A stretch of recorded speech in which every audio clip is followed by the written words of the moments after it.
Hello everyone. Today's topic is about VPN. We'll check what is a VPN, what do VPNs do, what they don't do, types of VPNs, the U factor as a user, and what else to consider while choosing or ready to buy a VPN. So a VPN simply means virtual private network. It's a tool that aims to secure your data. It uses AES 256, that is the advanced encryption standard. That is its block cipher of the security. So how do VPNs come in handy? Number one, changing location and masking your IP. A lot of video streaming services such as Netflix, Pandora, Hulu, and even Disney Plus have a strict content depending on geolocation. For instance, if you are in Kenya and you would like to watch your favorite show, but it's restricted, you can simply use a VPN. It will trick them like in the USA because the signal will be coming from a different server. Changing location can also help while you are booking hotels and also flights. Research has shown that booking prices also varies depending with the location. A VPN can save you a lot of money. A VPN can also be used in combating censorship. For instance, in China, you know everything is censored, YouTube, Gmail. So a VPN can come in handy to divert your location. The next point, why VPNs are important, is encrypting your data. If, for instance, you search for Facebook, you get a domain www.facebook.com. That is like a nickname of its IP address. Human beings tend to remember names better than they remember numbers. Your phone is a case study. How many phone numbers do you remember in that phone? And how many names can you remember? You see, you can almost remember every name that is saved in your phone, but you can barely remember 5 numbers. Every device that has internet capability has an IP address that servers convert into numbers. While serving in the internet, you send them your IP address and also other details too. This is where a hacker using tools such as Wireshark can intercept and get your information. Imagine sitting in a coffee shop using public Wi-Fi and you'd like to do a bank transaction. Someone using a laptop can log into that network and get hold of your vital details such as username, email, password, and other information too. If you use a VPN, it becomes harder for them to access due to the extra layer of the security embedded. The websites you visit also collect your information. They usually do this to study their demographic. In most cases, this is not a problem, but you may want to protect your identity and privacy, and that is where the VPNs come in. Many VPNs have no logs policy, meaning they don't record what sites you visit. If they request for your information, it won't be available. The next point, why a VPN is important, enhancing your privacy. When you send information online, a VPN creates a tunnel that encrypts it. This way, anyone who may steal your data may not be able to read it. The tunnel makes it harder to hack, but don't be fooled. It is still possible, but just much harder to do it. A VPN adds an extra server between you and the intended domain server. I have a mind-blowing question. Because on the internet, you see so many influencers marketing VPNs. Is this piece of software the ultimate solution that we have for hacking and security problems we are facing today? There exists some other security even without the use of the VPNs. For instance, HTTPS.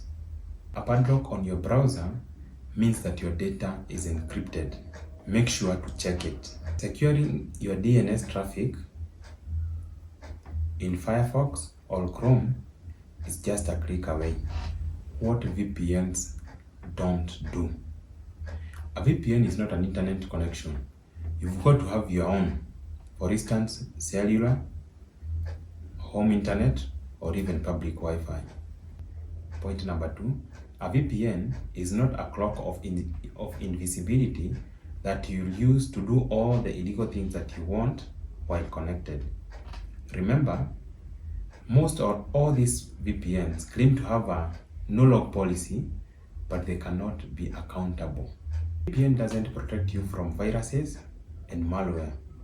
Some VPN have that as an extra, but it's not an inherent feature.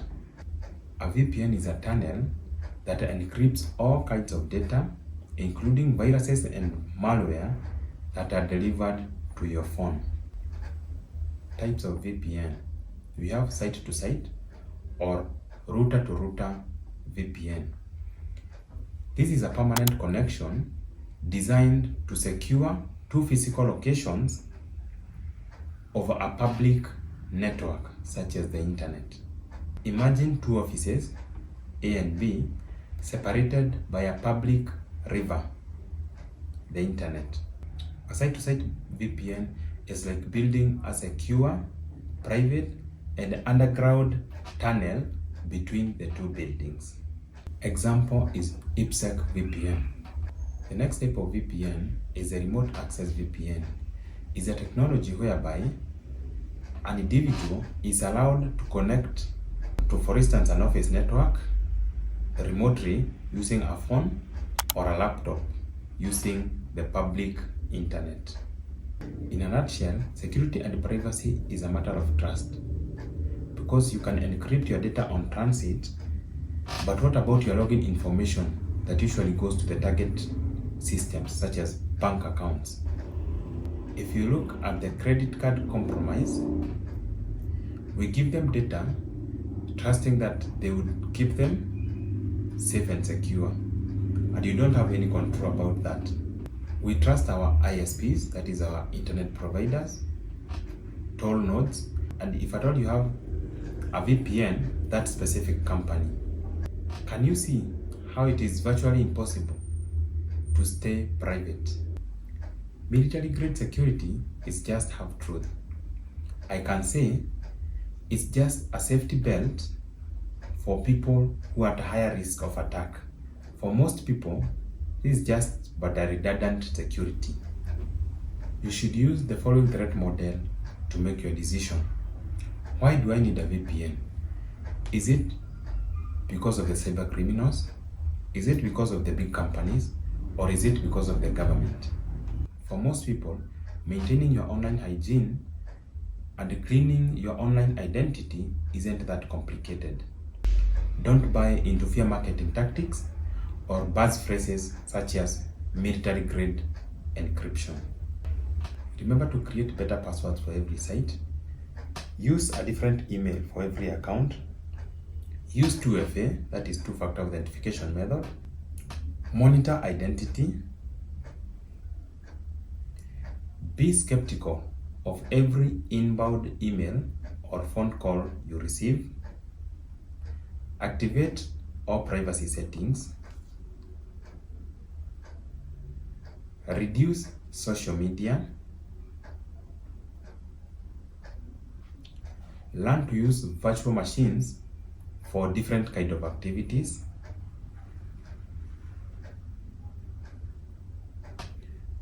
Don't click links or scan QR codes without analyzing them first. Digital minimalism. Keep apps to the minimum and avoid pirated software. Use host-based firewall to alert on outbound connections. For those people who usually know the technical terms, deny outbound. Use cellular network or tether with your phone. Factors to consider while choosing a VPN.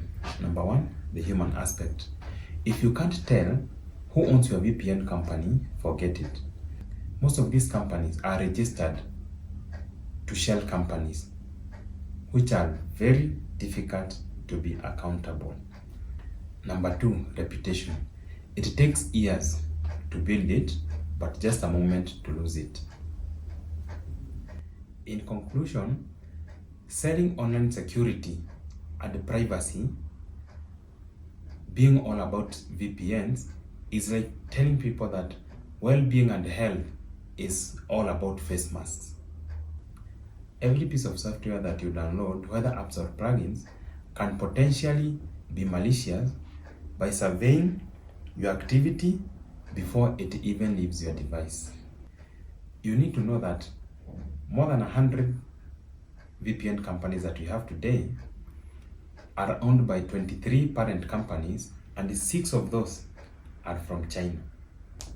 I hope you have heard about an app like Onavo, a data saving company that Facebook was using to spy on every move so that they could have a cutting edge advantages over their competition. Be on the lookout. That is it, folks. If you have found value in this video, please subscribe to our channel.